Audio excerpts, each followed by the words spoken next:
Well, you heard it here, folks. Any Given Sin is going to start selling hot dogs at their shows. That's a great idea.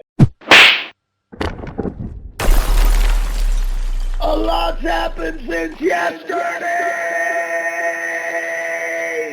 Vic, it's so good to see you, dude. I wish I could come on and see you guys live, dude. I'm so looking forward to a show with you guys.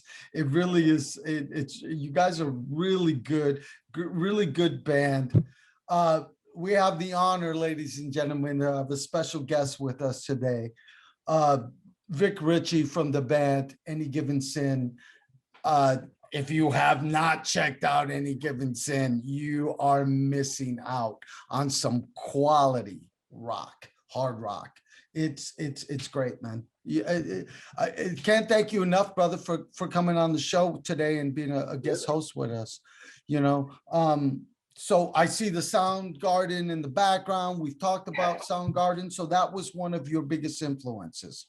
Correct? Yeah, I'd say. Well, Chris Cornell's like my biggest influence, you know, for sure. So any band he's in is or was in. Audioslave, yeah, I know that. You know, that's funny. I never thought Chris Cornell would because I'm the same as you. When I heard Soundgarden for the first time, I think the first song I heard was Black Days. Is that the name of the song? That's just such a great song. And I fell in love with the band, and I started listening to the rest of the music, and I was just like, I fell in love with them, man. I was like, wow, these guys are great, man.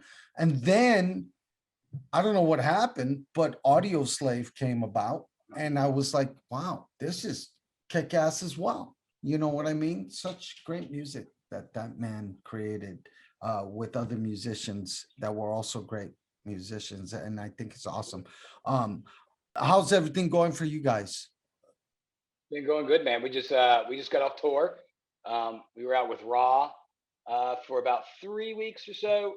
Went to the studio a little bit, about to go back in, trying to have an album out 2022. So we're just, you know, kicking ass and trying to move the ball forward, you know. Hell yes, right on. Is this going to be your first album? It will be. Okay. And this will be whatever we release next will be our first release with the new label with Mascot. We signed in July with them, so that's kind of new news since I've been on here last. Oh yeah, congratulations, brother. Congratulations, bro. That is awesome news. So is there a song that you're really hopeful for as far as the single goes? There are two that they're not completely recorded, but are written, that I really like, that I think one of them will be the next single. I'm just not sure which one.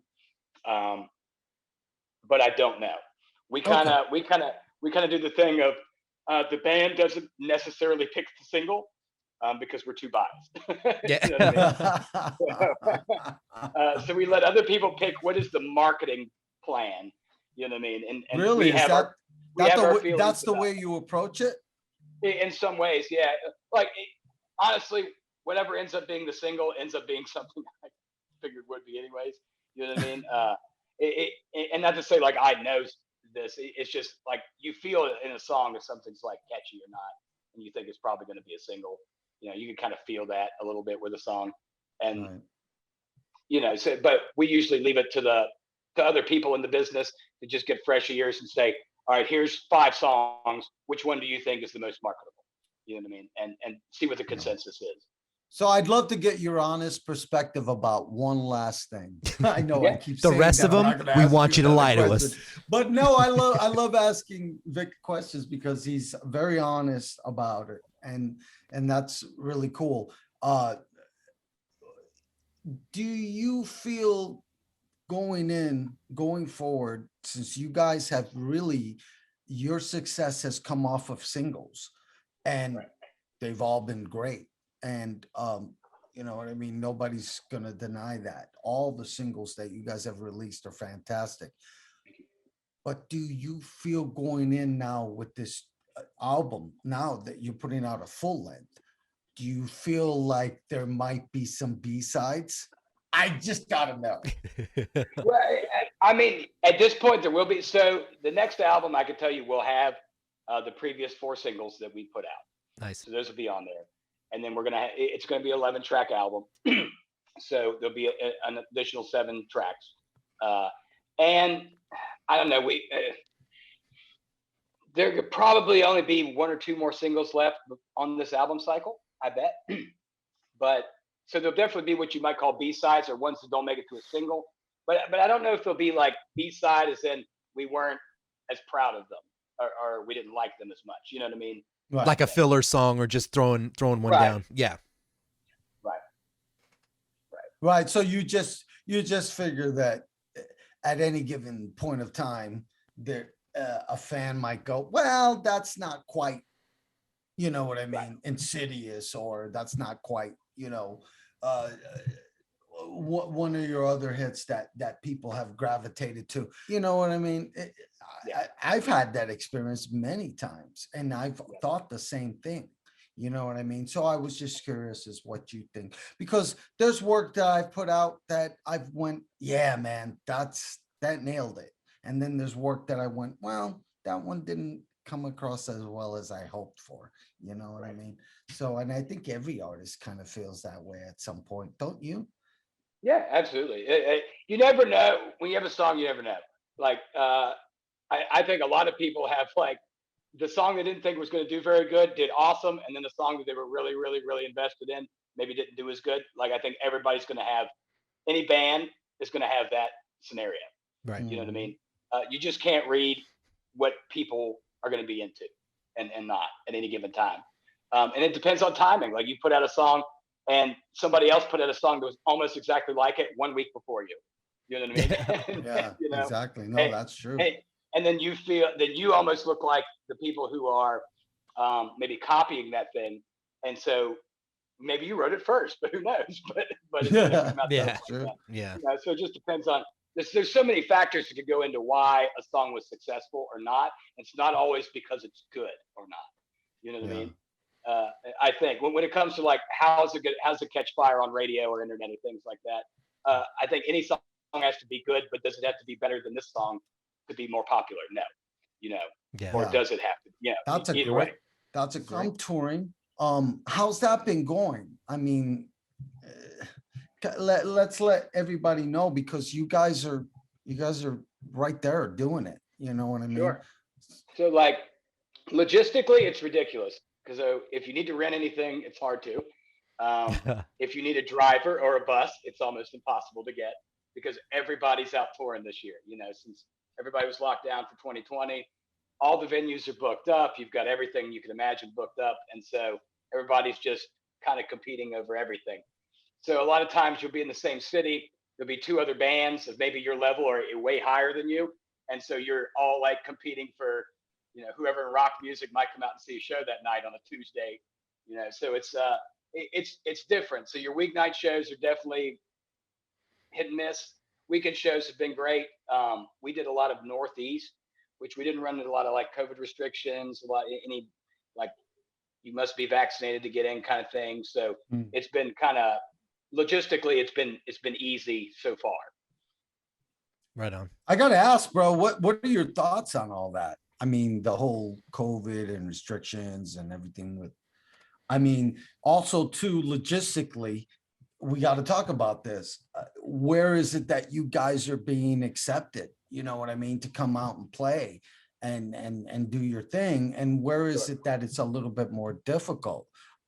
I imagine you have an opinion on that. Sure. So we did the Northeast, which I thought would have been a little more difficult than some places, but it wasn't. It wasn't at all. We didn't have to. You'd have many venues that you had to wear masks, but other than that, they didn't really push social distancing that much. Like, you could be in a group of people, but a lot of places were kind of just free and clear. I know the South's pretty much more free and clear. You could kind of play how you want. They don't really have a cap on any of the venues or anything, so they can go to their max cap. But what I hear, the West Coast is still a little bit more locked down, so it's harder to go out that way a little more. But we haven't been out that way, so it hasn't been an issue for us. But I don't know. Everybody's got to do what they got to do. Venues got to try to protect themselves. the bands still need to get out and tour, try to make their money, and it's a whole economy that goes on with this thing. So everybody's been hurting, so everybody wants to get back into it as fast as possible. Yeah. Do you guys have any plans on coming out to the West Coast, to California and all that? Oh, absolutely. We definitely want to do that. And it's not that we wouldn't now, we just haven't been offered anything out that way or with another band or anything like that. And for us being an East Coast band, logistically, that's a big step for us to go that far.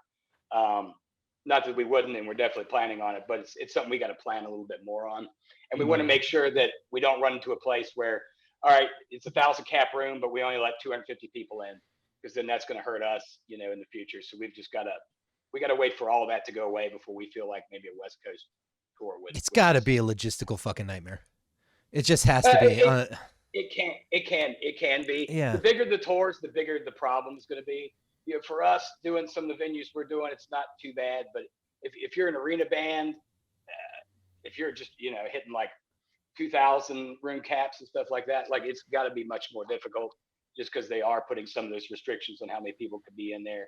That affects your ticket sales, that affects your merch sales. So you got to kind of weigh out whether it's worth it or not. You know what I mean? Exactly. Right. Do you guys have like a specific merch people that you go through, and how does that affect? I mean, because I want the world to know how the struggle goes here. You know what I mean? Because they love the music. Any Given Sin is an amazing band with amazing music. You guys professionally produce this with a professional producer, and the shit's off the hook. And you guys are getting played on Sirius XM and all that stuff, and radio all over the world. Really, I think you guys are worldwide, aren't you? You're not just national. To an extent, yeah. And you guys are doing amazing. So I wonder, what your take on how this is going to go forward. You know what I mean? I don't want to get too far off of what we're doing here, but this is an opportunity to talk to a rock star who's doing it, who's walking the walk and not talking the talk. I mean, if we really want to, I can just turn it to a Lot's Happened. We can just do another podcast while we're here. I can do either way. I'm good. I'm good, bro. I can just knock it out. No, I don't want to take up too much of your time, Vic, but no, these questions are important. I think the fans want to know. Yeah. Vic Ritchie from Any Given Sin, a very, to me, a band that's going to do very well in the future. I want to know what your take is on all this stuff, So well, it's a double-edged sword, man, because it's very cool. And on one end, and if you can get a big hit out there, you've really got a chance. But on the other hand, like every band, it's their merch and their touring that makes the money. Right. Unless you're rolling top tens out of the gate, like every single, most of your money, that's where it's at. So if you're not touring, like back at the pandemic, that was very hard for anybody. And then if you're still coming out of this thing where a lot of people got, I don't want to say lazy, but they just got used to being home, and so there might be less people right now just kind of I don't feel like going to see a show tonight. I don't feel like doing that. And you have that group of people that used to be there and now they're not, so that's another group you don't have buying tickets, merch and stuff like that. And then when you have everybody out at once, especially right now, everybody's out at once, you have these tour packages that are 4 and 5 bands large. So you have your headliner, and if you're on a tour package, you're competing with all 4 of those other opener bands for your merch sales. So maybe you go back 2 years, most of your tour packages would have been like a 3-band bill. You'd only be competing with one other band, with your merch sales. So now that's opened up, now you've got even more people you're competing against at a show for the same amount of folk. You might have been there with 3 people. That makes sense. So you're kind of, however many people were there to buy merch, now they're spreading that between 4 opening bands rather than 2, in some cases. Right. You know what I'm saying? So well, let me pick your brain real quick. Competition wise, what are your thoughts? And when I talk about competition, I don't really mean that 2 bands are competing with each other directly, but you're competing for the attention and the pocketbook money of those individuals at that show at that time. Right. You know what I mean? So if you've got a person that says, "Hey, I got $60 to spend. I want to buy a $30 shirt from the headliner," Now I'm going to go in here and spend $30 on somebody else. So you can make an impression, but if you've got 3 other bands, maybe at your level, that other people have heard of, they're fans of all 3 bands. Now you're competing for that $30, all 3 of you. Right. You know what I mean? So that's the less bands you have on a tour package, the more chance you have to make merch money. So it's kind of what I'm saying, I guess. And so all of that has to start playing into what tours you take, what you try to negotiate out. And there's a lot that falls onto it, and your money starts dwindling away as you with things you don't realize until you're out there doing it a bunch. You know what I mean? Yeah. No, that makes perfect sense, brother. Actually, I have one last question, and then we'll move on. Festivals versus small tours. Mm-hmm. What would you say is your choice? So you've got good management, so you've got a link in and you can get a paid slot on these festivals. I think festivals are better. You're going to get paid. You're going to have a chance to sell your merch in a really big way, but you're going to be in front of thousands and thousands and thousands and thousands and thousands of people in one shot, one show. Like a band our level, it would take us many, many shows to play for as many people as we did on a small tour. But in that one spot, we've done it in one gig. And it is what it is. Like doing Rockfest last year, just for us, we're not opening for anybody per se. Like people are deciding to come to the stage that we're on and watch us or not. You know what I mean? So you can kind of gauge who's there to kind of see you that way. And you can kind of realize, hey, we had like 1,500 people show up to the stage just for us, even though these other 2 bands were going on that were really good too.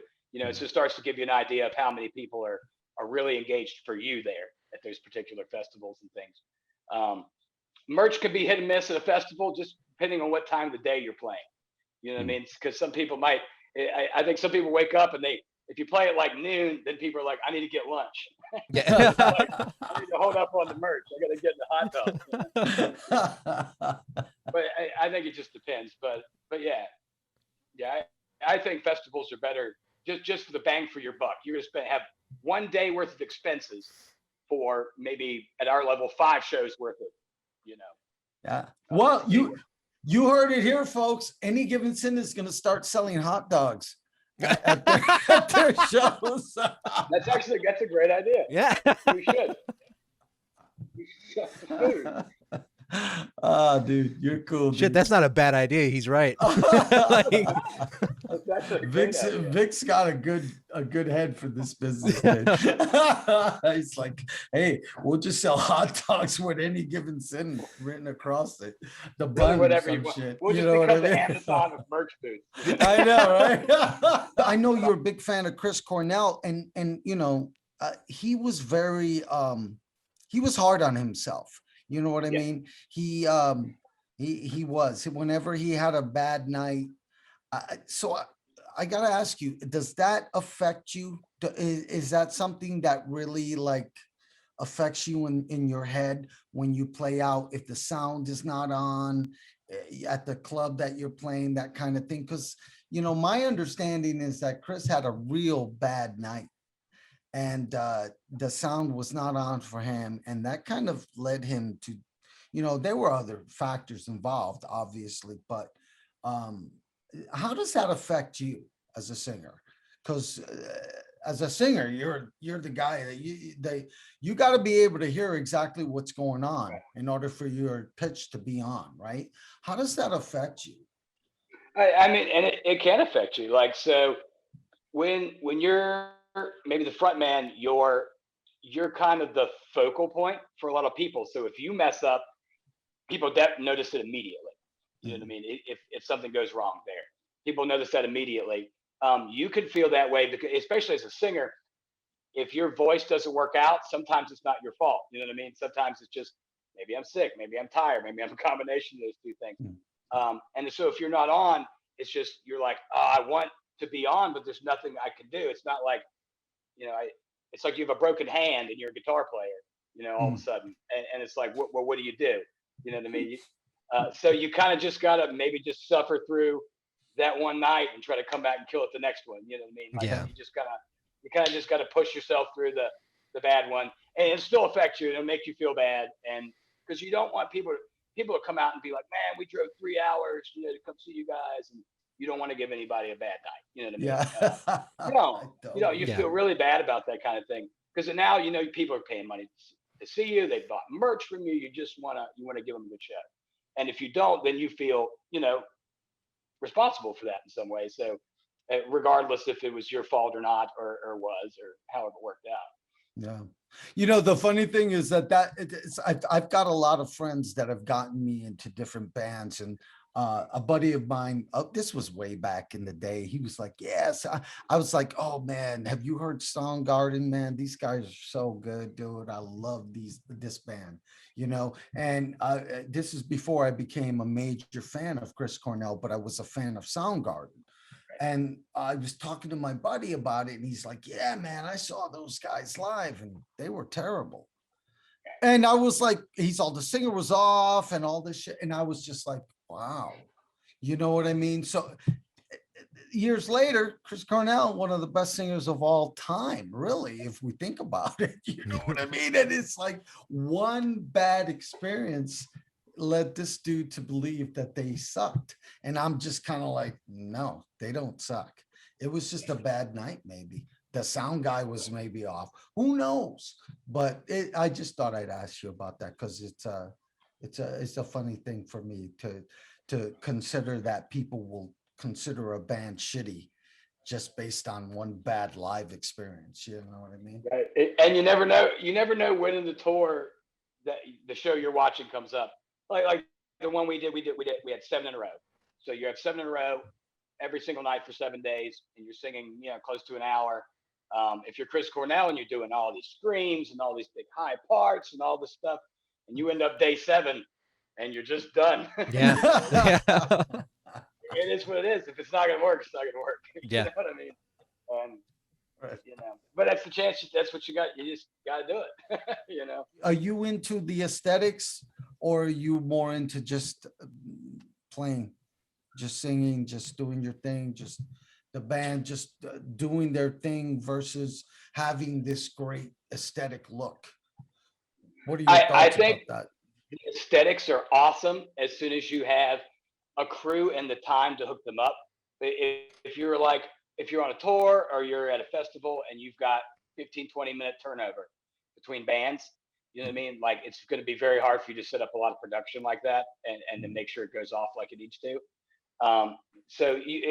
I think production's badass, however you can manage it, but it's just, what's the reality of the size stage you're going to play at? What's your crew like, and how much time do you have to set it all up and make sure it works? Yeah. To decide if you should do it or not, or how you should go about it. Vic, is there any song that you specifically from your band that you want people to check out? Is there a specific song that's your favorite that you want them to check out? Well, definitely check out our last single. Again, it was put out this year, The Way I Say Goodbye, on YouTube, Spotify, pretty much everything. And we released a Christmas song. It's called Nothing for Christmas. You can check that out on our YouTube, and that's on our streaming sites as well. So, Christmas spirit. Love it. Oh yeah. You heard so him, happy people. to have Vic on.